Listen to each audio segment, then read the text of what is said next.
जय माता दी दोस्तों। आज नवरात्र का चौथा दिन माता कुष्मांडा देवी की कथा पढ़ेंगे। माता रानी आप सब पर अपनी कृपा बनाए रखे। कथा इस प्रकार है।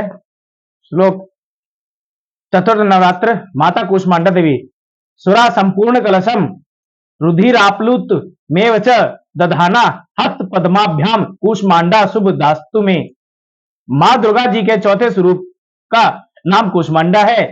अपनी मंद हल्की हंसी द्वारा अखंड अंड अर्थात ब्रह्मांड को उत्पन्न करने के कारण इन्हें कुष्मांडा देवी के नाम से अभिहित किया गया है।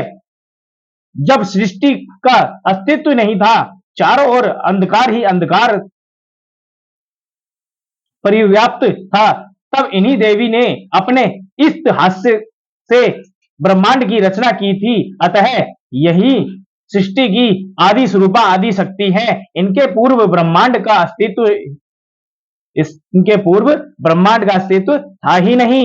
इनका निवास सूर्य मंडल के भीतर के लोक में है। सूर्य लोक में निवास कर सकने की क्षमता और शक्ति केवल इन्हीं में है। इनके शरीर की कांति और प्रभा भी सूर्य के समान ही दैदीप्यमान और भास्वर है। इनके तेज की तुलना इन्हीं से की जा सकती है। अन्य कोई भी देवी या देवता इनके तेज और प्रभाव की क्षमता नहीं कर सकते।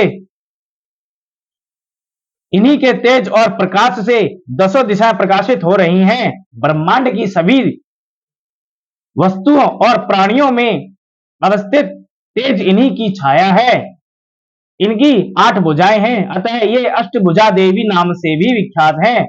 इनके 7 हाथों में क्रमशः कमंडलू, धनुष, बाण, कमल पुष्प, अमृतपूर्ण कलश, चक्र तथा गदा है। 8वें हाथ में सभी सिद्धियों और निधियों को देने वाली जपमाला है। इनका वाहन सिंह है। संस्कृत भाषा में कुष्मांड कुम्हेड़े को कहते हैं। बलियों में कुम्हेड़े की बलि इन्हें सर्वाधिक प्रिय है। इस कारण से भी कुष्मांडा कही जाती है। नवरात्र पूजन के चौथे दिन कुष्मांडा देवी के स्वरूप ही उपासना की जाती है। इस दिन साधक का मन अनाहत चक्र में अवस्थित होता है, अतः इस दिन उसे अत्यंत पवित्र और अचल मन से कुष्मांडा देवी के स्वरूप को ध्यान में रखकर पूजा उपासना के कार्य में लगना चाहिए। मां कुष्मांडा की उपासना से भक्तों के समस्त रोग शोक विनष्ट हो जाते हैं। इनकी भक्ति से आयु, यश, बल और आरोग्य की वृद्धि होती है। मां कुष्मांडा अत्यल्प सेवा और भक्ति से भी प्रसन्न होने वाली हैं। यदि मनुष्य सच्चे हृदय से इनका शरणागत बन जाए तो फिर उसे अत्यंत सुगमता से परम पद की प्राप्ति हो सकती है।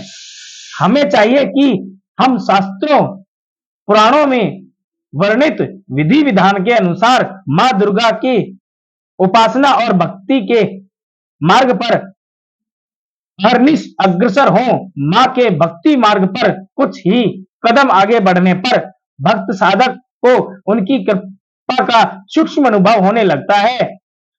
यह दुख स्वरूप संसार उसके लिए अत्यंत सुखद और सुगम बन जाता है। मां की उपासना मनुष्य को सहज भाव से भवसागर पार उतारने के लिए सर्वाधिक सुगम और श्रेयस्कर मार्ग है। मां कुष्मांडा की उपासना मनुष्य को आधियों व्याधियों से सर्वथा विमुक्त करके उससे सुख समृद्धि और उन्नति की ओर ले जाने वाली है। अतः अपनी लौकिक पारलौकिक उन्नति चाहने वालों को इनकी उपासना में सदैव तत्पर रहना चाहिए। माता कुष्मांडा की जय।